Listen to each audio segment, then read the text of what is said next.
que par la grâce de Dieu, au sortir d'ici, que chacun soit enrichi d'une nouvelle connaissance. Je voudrais vous prier de pardonner le retard. On ne va pas se satisfaire des limites africaines du temps, mais au moins on peut se pardonner d'avoir un tout petit peu brûlé quelques minutes de ce programme. Vous êtes bel et bien dans une rencontre spéciale avec le docteur. On l'a intitulé « Dîner avec le docteur ». Je voudrais rendre grâce à Dieu parce que nous tous, je crois, nous sommes des enfants de Dieu, de ce qu'il nous a permis d'être là. Le docteur va nous parler et ensemble, nous allons partager un plaisir avec des aliments tels que Dieu le veut pour nous. Mais je voudrais aussi vous dire que vous êtes dans l'église adventiste. L'église adventiste n'a pas que des écoles et des centres de santé. Nous avons aussi une éducation que nous proposons sur le style de vie. C'est une église qui croit que la tempérance et l'abstinence sont des valeurs. C'est vrai que ces deux mots s'entremêlent. Il est important de comprendre que je m'abstiens de tout ce qui peut être mauvais pour ma santé et je modère sur tout ce qui est bon. Ce sont des valeurs qui sont partagées, qui sont acceptées, mais aussi c'est des principes que le Seigneur a bien voulu inculquer à l'humanité. Il est donc bon que des moments comme ceux-ci soient multipliés pour qu'ensemble nous puissions réévaluer notre style de vie, notre alimentation, notre bien-être, afin que notre corps soit véritablement le temple de Dieu dans lequel il siège. Pour ouvrir donc et donner la parole au docteur, je vais vous prier au nom de ce Dieu-là de vous mettre debout et on va élever une prière, après quoi le docteur va prendre la parole. Dieu Tout-Puissant, bon Père Céleste, nous sommes venus communier avec toi, nous sommes venus apprendre, nous sommes venus renouveler notre espérance. Nous sommes aussi venus fraterniser. Bénis ce moment que nous passerons. Donne-nous d'être des auditeurs attentifs et non oublieux. Que ta grâce surabonde au milieu de nous, au nom de Jésus. Amen. Docteur Ortello, c'est nous. Docteur Ortello est médecin chirurgien et il a beaucoup d'autres casquettes. Il s'est beaucoup intéressé à la nutrition pour prévenir un certain type de maladie. Docteur Ortello est là, mais n'est pas seul. Il a Denis, que vous voyez autour de lui, aussi qui est un infirmier spécialiste dans le même domaine. Vous avez son épouse qui est pharmacienne, Yolande, et vous avez Christian, qui est tout de blanc vêtu, qui est un pasteur, mais qui est cuisinier. Les pasteurs peuvent aussi bien préparer en tout cas. Et là, avec son épouse Medina, vous voyez comment ça marche bien. Quand on sait faire tous la bonne chose et la même chose. Voilà les personnes qui sont venues pour nous enrichir. Ils viennent de l'Europe, mais ils sont plus africains que nous tous. Docteur, vous avez fait l'Angola, vous avez fait le Cameroun, vous avez fait le Rwanda, et quoi encore? Madagascar. C'est pour ça que je dis qu'il est plus africain que nous tous. Donc, il connaît l'Afrique et il connaît ce qui se passe en Afrique. Je ne vais pas prendre tout votre temps, vous avez des bonnes choses à nous dire. Bienvenue, docteur. Je n'ai pas que des bonnes choses, il y a des bonnes choses derrière moi aussi. Je ne vais pas vous infliger trop de choses, mais quand même, je remercie l'organisation de ce bel événement. C'est la première fois qu'on a eu cette idée. Si vous voulez, je vais introduire mon propos au sujet de ce qui se passe dans le monde actuellement. Nous vivons à l'époque de la mondialisation des choses. Avec Internet, tout le monde a accès à toute la connaissance disponible en un instant. Surtout, en plus, avec l'intelligence artificielle. Le problème, c'est que dans l'éducation, même jusqu'en médecine, on nous dirige dans des voies qui ne sont pas les meilleures. Je prends l'exemple d'un médecin comme moi qui fait médecine, chirurgie, gynécologie, obstétrique. J'avais dans l'optique de travailler un peu dans les pays en voie de développement. J'ai opté pour l'Afrique, je suis allé travailler dans divers pays.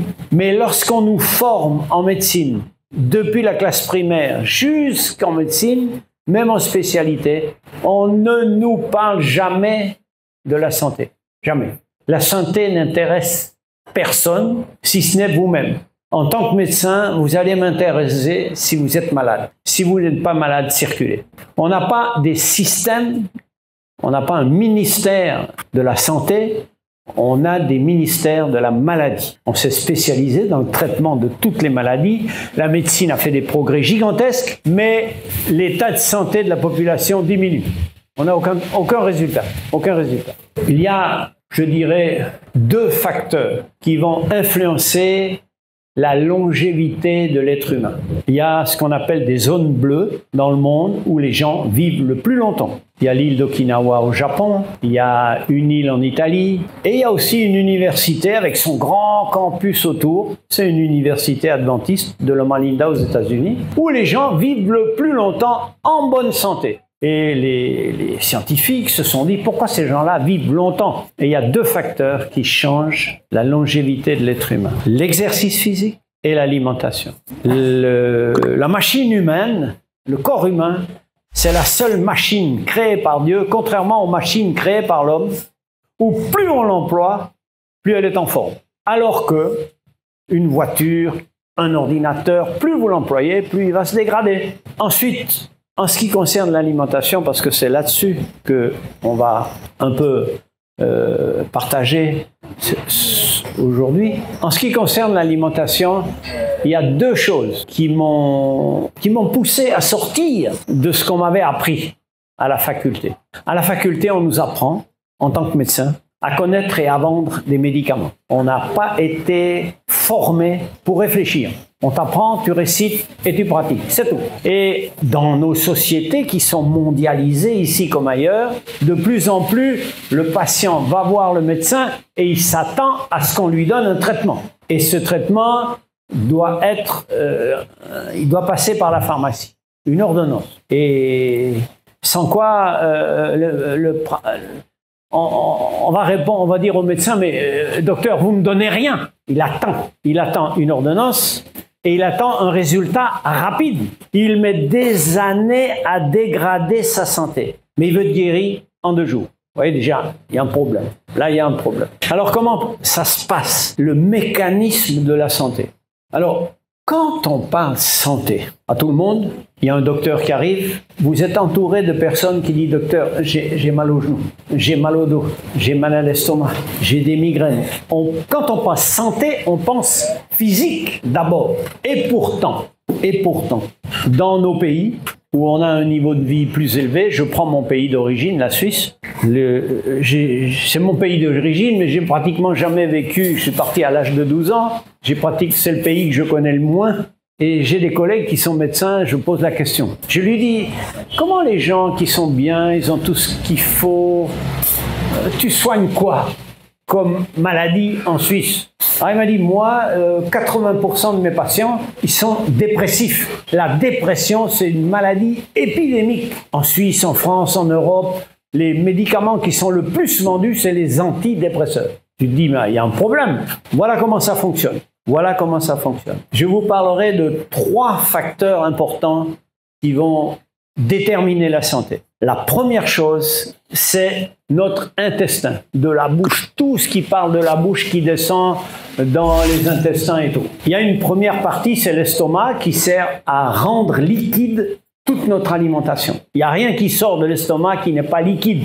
Il y a une valve qui s'ouvre et qui laisse passer tout ce qui est liquide. C'est pour ça la mastication est importante, parce que l'estomac n'a pas de dents. Il va prendre beaucoup de temps si vous n'avez pas mastiqué. Ensuite, ça va passer dans l'intestin grêle, le petit intestin, le boyau. Cet intestin-là, il ne sert qu'à absorber les aliments. Et les aliments, pour rentrer dans le corps, ils n'ont pas des tunnels, des chemins, des routes. Ils sont obligés de passer à travers la cellule. C'est comme si vous deviez passer de ce quartier à ce quartier. S'il y a une rue, vous traversez la rue. Mais pour rentrer dans le corps, vous êtes obligé de passer à travers une porte, à travers la cellule, et puis de ressortir de l'autre côté. Donc, c'est pas n'importe quoi qui rentre dans le corps. On veut faire rentrer les aliments, mais on ne veut pas laisser rentrer les bactéries, les toxines, les produits non digérés, les virus. Normalement, on a une barrière hermétique. Et puis ensuite, on a le gros intestin qu'on appelle le côlon. Quand j'étais à la faculté, on nous expliquait que le côlon, ça servait à stocker les matières, à réhydrater l'eau pour qu'on n'ait pas de la diarrhée et qu'on puisse aller régulièrement aux toilettes normalement. On disait, voilà, c'est une voie de stockage avant l'évacuation. Maintenant, on a découvert que le côlon est un organe le plus puissant de l'organisme. Pourquoi? Parce qu'il abrite 10 fois plus de microbes que toutes les cellules du corps. Et ces microbes, c'est une usine de travail. Et dans cette usine, il y a 2 sortes de microbes. Ceux qui nous détruisent et ceux qui nous guérissent. On ne savait pas ça, on m'a jamais parlé de ça. Non, c'est à la mode, tout le monde parle de ces... Avant, on appelait ça la flore. Maintenant, c'est le microbiote. On change de nom, ça fait plus savant, mais ça ne change pas les microbes. C'est comme ça. Alors, voilà comment ça fonctionne. Il y a des bons microbes qui... Alors, pour que tu aies des bons microbes, il faut leur donner à manger. Si tu veux des mauvais microbes, il faut leur donner à manger aussi. C'est nous qui allons donner à manger et qui avons les microbes que nous méritons. Nous, aux Antilles, on a des cyclones, mais ici, vous avez quand même des petites tempêtes. Hein. On ne nous avait pas prévenus. Si c'était un cyclone, il n'y aurait plus rien déjà depuis un moment. Alors, on revient sur ces bons microbes. Pour nourrir les bons microbes, il faut des fibres végétales. Qu'est-ce que c'est que les fibres végétales? C'est tout ce qui ne va pas rentrer dans l'intestin et qui va être évacué quand vous mangez des fruits, des légumes, des crudités, des haricots, des lentilles. Et donc, ça donne à manger à ces bons microbes. Et ces bons microbes vont nous guérir. Je vais vous expliquer comment. Maintenant, dans nos sociétés, on a développé et nourri des mauvais microbes qui nous détruisent. Qu'est-ce que c'est? Je vois que vous êtes tous bien assis. Je salue mon ami qui a trouvé l'adresse. À l'heure du Sénégal, je lui avais dit c'est l'heure du Sénégal, du calme. Donc, nos sociétés en Europe sont devenues des mangeurs de cadavres. Je suis en tant que gynécologue, je vois des femmes qui viennent et je leur pose la question puisque, attention, en détail, dans notre société, c'est les femmes qui déterminent la santé de la famille. Parce que c'est elles qui font à manger. Et pour l'enfant qui grandit, toute sa vie, la meilleure cuisine, c'est celle de sa maman. Donc sa maman, elle fait une bonne cuisine, il sera bien. Mais ce sera toujours une bonne cuisine, même si la cuisine de la maman n'était pas au top. D'accord? Alors, le matin, mes femmes me disent, je suis pressé. Je pars au travail, je mange de la charcuterie. Un saucisson ou quelque chose vite fait. C'est déjà fait.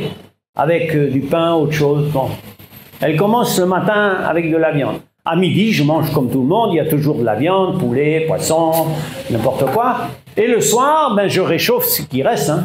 Ça fait combien de fois? 3 fois par jour, 7 jours par semaine. Alors, les microbes de la décomposition des cadavres, c'est des microbes de putréfaction. C'est pas du tout la même chose. Si vous coupez de l'herbe et vous faites un tas d'herbe, 2 jours après, vous enlevez l'herbe, c'est chaud à l'intérieur, ça fermente. Mais s'il y a un animal crevé sur la route, ça va sentir dans tout le quartier. C'est des microbes de putréfaction. Les microbes de putréfaction, première conséquence, premier diagnostic, dans les cadavres, il n'y a pas de fibres. Il y a 0 aliment pour les bons microbes. Et puis on va avoir une inflammation qui commence avec la constipation, qui augmente le temps de contact avec l'intestin des mauvais microbes. L'inflammation va remonter dans l'intestin grêle, qui n'est pas fait pour ça. Et là, les microbes vont vont percer l'intestin. On parle de l'intestin perméable. Et alors là, on a microbes, virus, produits non digérés, toxines, et l'inflammation va rentrer dans le corps. Et le système immunitaire, c'est la bataille. Il y a un tsunami qui rentre, c'est une bataille. On parle d'inflammation chronique. Et cette inflammation chronique qui va générer nos maladies. Premièrement, les allergies, les maladies auto-immunes, le diabète, l'hypertension, maladies cardiovasculaires, cancer.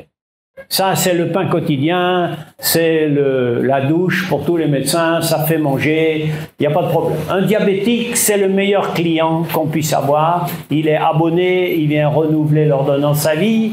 Et le gouvernement aime ça parce qu'il va mourir avant la retraite, pas besoin de lui payer de retraite. Il cotise pour les autres, il n'y a pas mieux. Ici, on parle de santé. Hein. C'est évident que si tout le monde écoute ce que je dis, je ne vais pas gagner ma vie. Hein. il faut quand même quelques malades. Il ne faut pas exagérer. On va rester entre nous. Il ne faut pas divulguer ce que je vous dis là.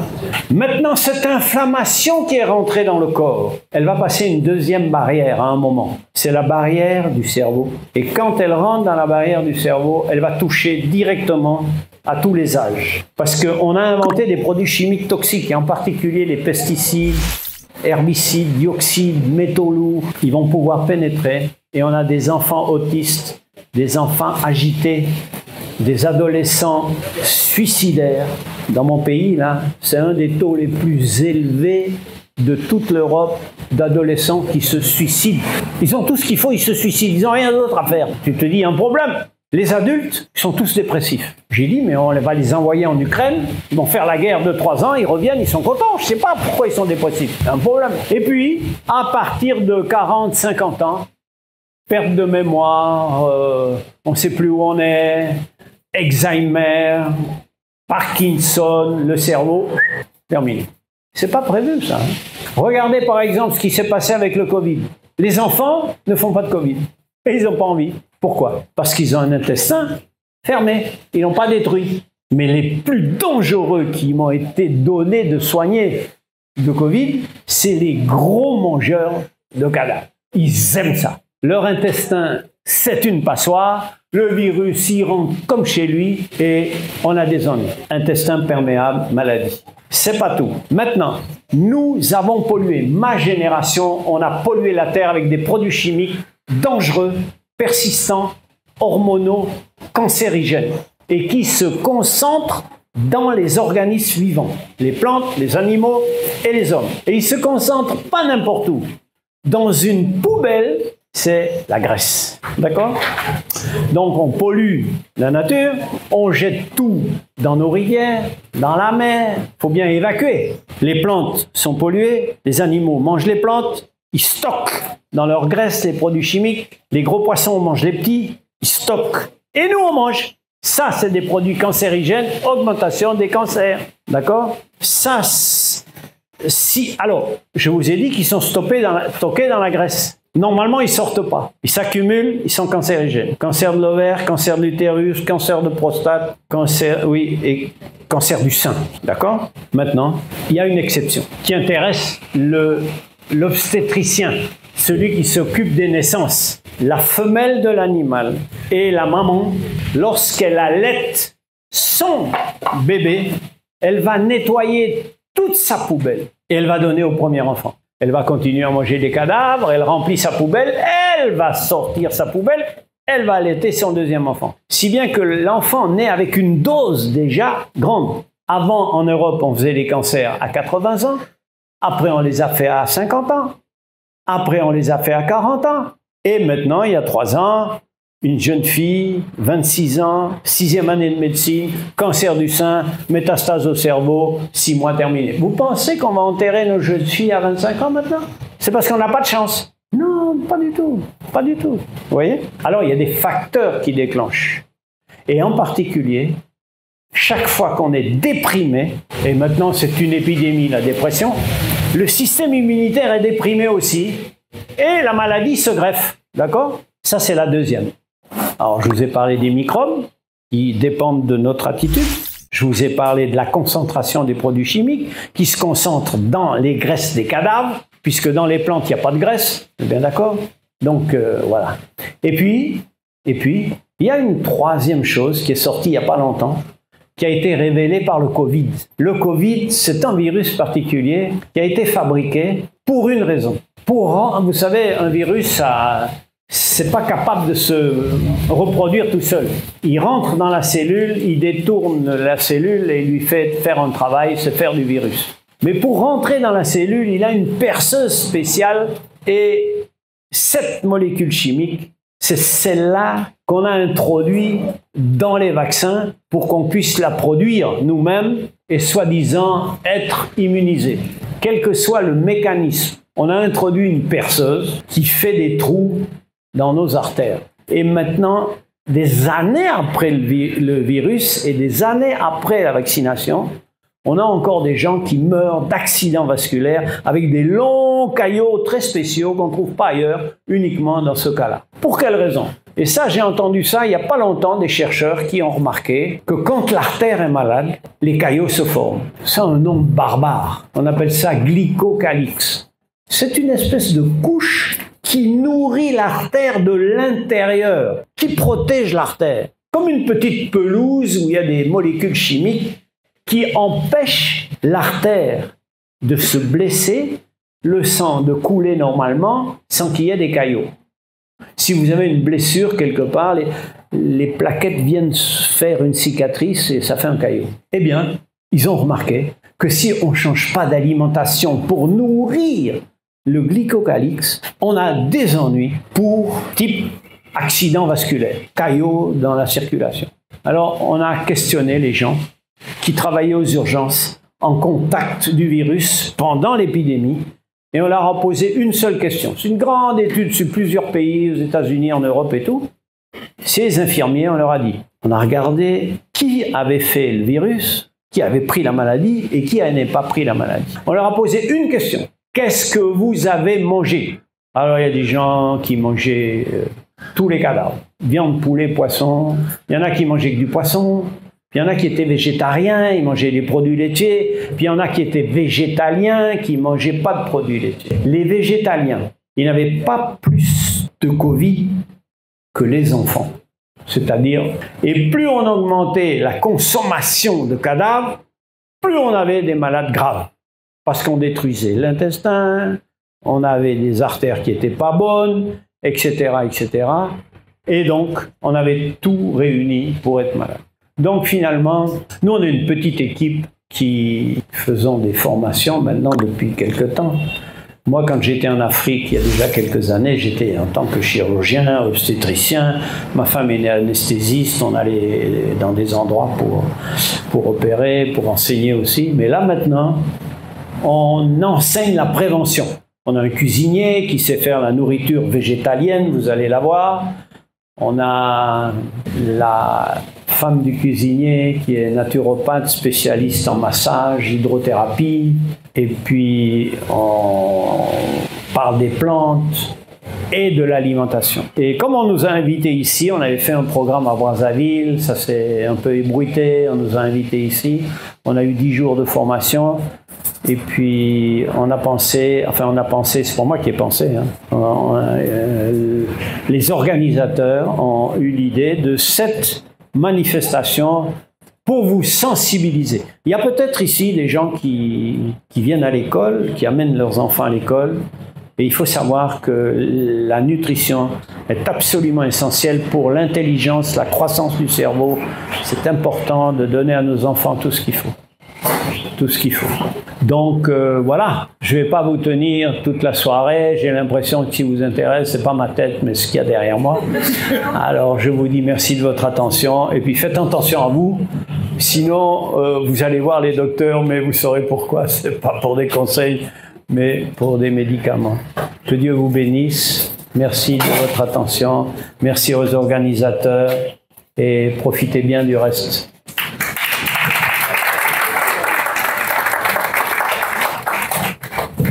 Alors, Christian va vous présenter son menu.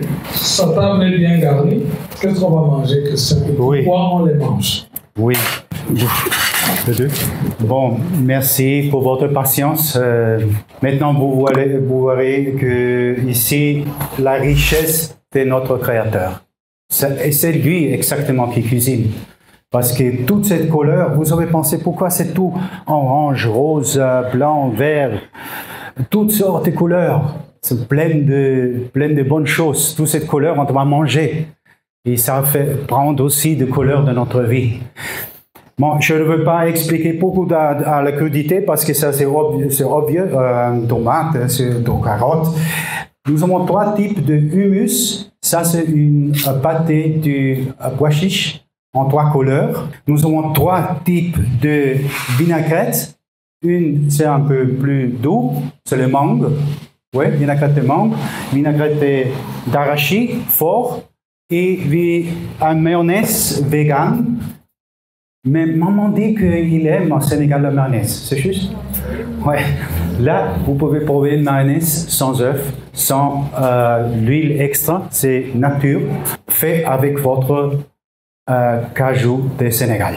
Bon, et le plat principal, nous avons le tofu, le fameux tofu, que tous les cochons ils sont très contents qu'il existe le tofu, parce que comme ça on peut manger bien, sans les cadavres, comme le docteur dit, patates, du riz, de jaune, après nous avons une sauce tomate, sauce d'oignon, nous avons encore de burger d'avoine. Ça c'est pour les gens qui aiment le fast food, le burger d'avoine. Et un petit dessert, le fameux boule de coco pour fermer l'estomac. Bon, pour moi, c'est tout. Je vous souhaite un bon appétit ou je dois dire un mauvais appétit parce que le seul problème de cette buffet, c'est qu'on mange trop. Le pain. Ah oui, oui, oui. Ça, c'est le pain spécial recette de ma femme. Regarde, le pain, le saumon sénégalais. Alors, je remercie Christian, mais quand même, il y a une chose que je ne vous ai pas apprise et il faut que vous sachiez quand même, parce qu'il y a des gens qui vont dire, oui, c'est bien, ce docteur, il critique les cadavres, mais il ne nous a même pas dit comment on pourrait manger si jamais, de toute façon, on enlevait le poisson, on enlevait la viande, on enlevait les poulets. Alors, qu'est-ce qu'on fait? On mange du riz avec du riz? C'est pas possible. Alors, un jour, j'ai posé la question dans l'avion à une étudiante en médecine qui étudie à Bordeaux, 6e année de médecine. Je lui ai dit, imagine chez nous en Martinique, il y a un grand cyclone qui arrive, ça détruit tout. Ça coupe l'électricité pendant 15 jours. Plus d'électricité, plus de frigo, plus de congélateur. Tous les cadavres sont pourris. Qu'est-ce que tu vas donner aux enfants pour remplacer la viande? Quel conseil tu vas donner à la famille? Je lui ai dit, quelle spécialité tu veux faire? Elle me dit, je veux être médecine générale. J'ai dit, c'est bien. Tu connaîtras tes patients, tes familles. Quel conseil que tu donnes à la maman? Elle n'a plus rien. Ni poulet, ni poisson, tout.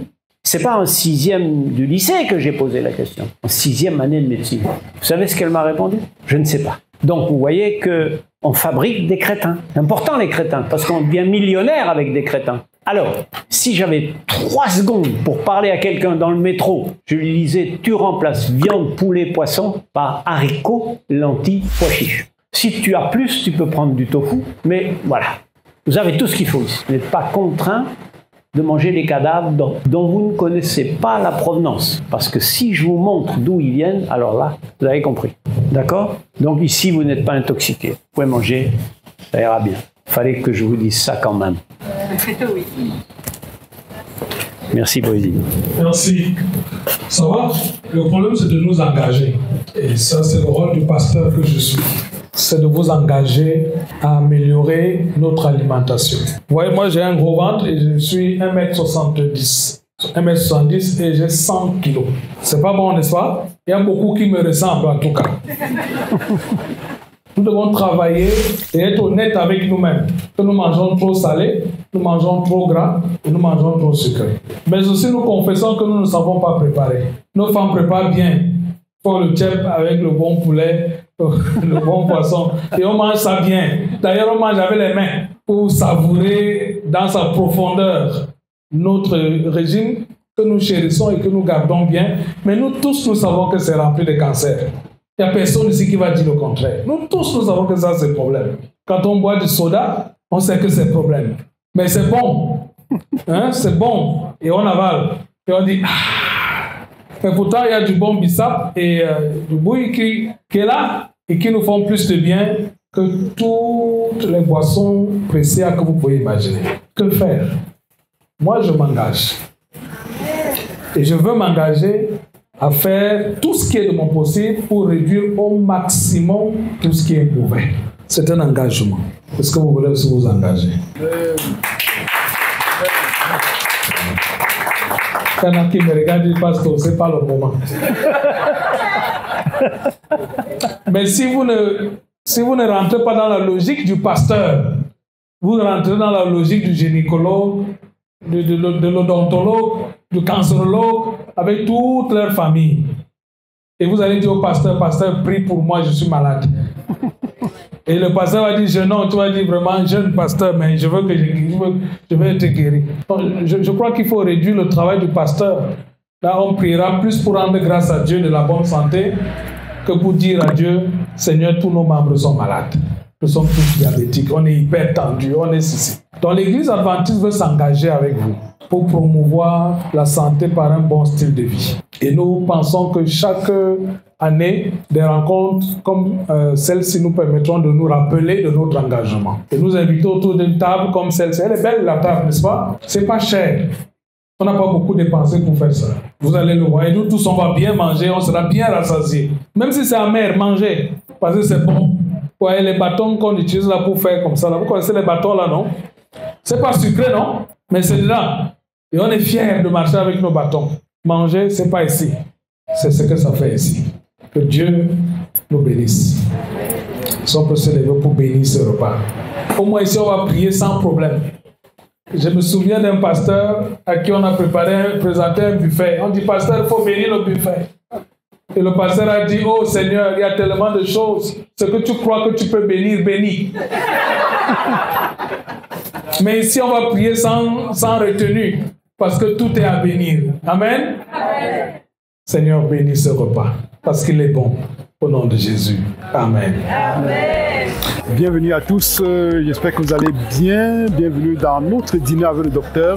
Donc comme nous avons dit, aujourd'hui c'est la dernière partie de notre journal, c'est la dernière partie de notre séminaire de formation qui a eu lieu pendant une dizaine de jours ici au Sénégal et plus particulièrement à Dakar.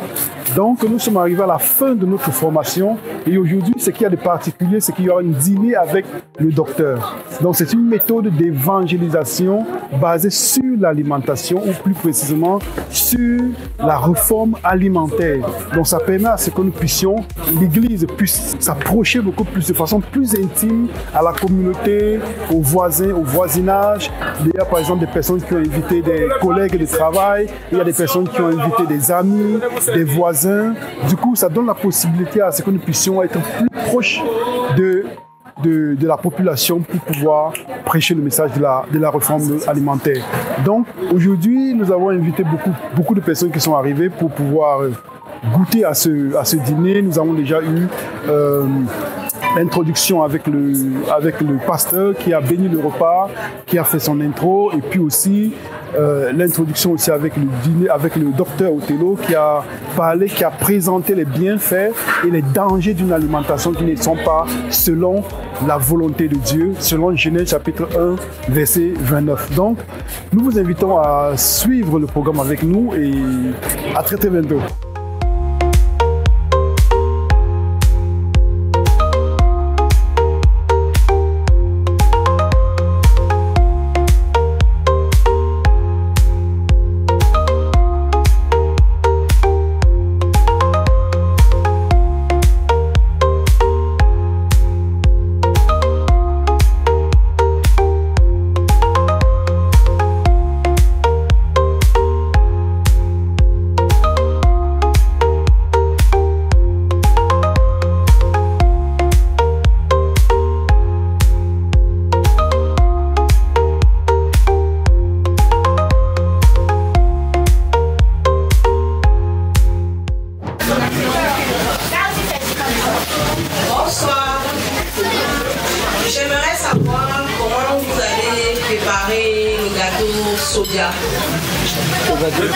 Le tofu.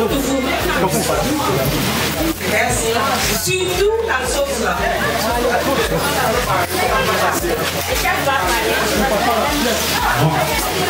C'est revenu. C'est spécial, hein? C'est une sauce un peu plus de travail. Normalement, ce qu'on fait, c'est le tofu nature dans la toile avec l'huile jusqu'à prendre couleur. Et enfin, tu tires le poil de feu et tu ajoutes une bonne sauce de soja. Une bonne sauce de soja, ça veut dire, ça s'appelle tamari. tamari, c'est une sauce soja qui est longtemps fermentée. C'est une bonne. Mais dans ce cas, nous n'avons pas fait le tamari parce que nous avons pas rencontré tamari en Sénégal. Comme ça, nous avons utilisé un peu le soja normal, mais beaucoup d'ail, beaucoup d'oignons sautés. Et on fait toujours griller le tofu à part et le sauce à part. Et on met le tofu dans le sauce.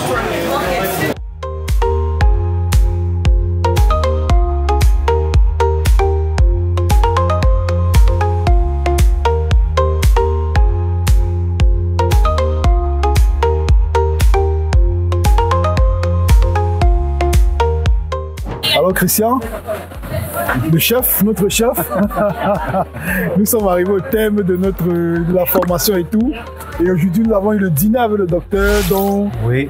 quelles ont été les difficultés? Comment est-ce que tu trouves? Comment c'est fini? Bon, les difficultés. Tes impressions par rapport à tout? Si tu connais pas la cuisine, pas les épices, les ingrédients de mon cuisine, ça, mais ça fait une vraie chef qui peut cuisiner avec une cuisine qui n'est pas parfaite. Oui, effectivement. Oui. Si tout est prêt parfaitement, c'est facile à Oui, c'est facile. cuisiner comme ça. Non, nous avons eu une grande équipe.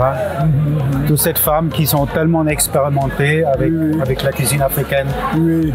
Moi, j'adore le riz, comme il fait, le patate, le sauce et tout ça. Oui. Riche, c'est tout chaud. Oui. Beaucoup d'épices. J'aime beaucoup ça. Ok. Donc, du coup, comment est-ce que tu trouves, comment est-ce que ça s'est achevé? Est-ce que tu es satisfait? Oui, je suis satisfait dans le sens que j'ai appris aussi pour moi une nouvelle recette. Oui, c'est une expérience, surtout les épices. Bon, le cilantro, par exemple, je ne sais pas comment ça s'appelle ça en français, le cilantro, les herbes vertes. Bon, Ce que j'ai découpé là? Oui. Non, les persils. Comment ça s'appelle? Persil. Persil. Non, c'est cilantro en espagnol, mais en français, c'est pareil. Bon, en tout cas, ça c'est une épice qu'on utilise un peu en Espagne, mais on ne trouve pas tellement facilement. Mais là, l'abondance, le mangue de cette épice, le papaye, c'est tout, que nous avons encore.